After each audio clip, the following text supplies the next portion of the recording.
we are making carrot cake scones. Peel your carrots and soak your raisins. Find the small holes on a box grater and grate your carrots. Add your flour mixture and cake spices, and don't forget the baking powder. Then we're going to whisk it up and then cut in our butter. Add carrots, raisins, cream, and stir. Knead it well in the bowl, not too much. Then we're going to pat it into a disc.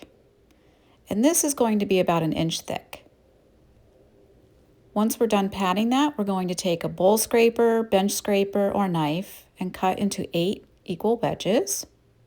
And then you can take that tool and help get it off the board.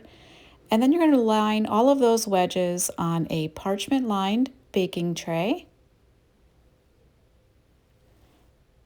And once we get these on the tray, we're going to take our silicone brush and we're going to brush the tops with half and half or cream, and then sprinkle each one with a little tiny bit of sugar.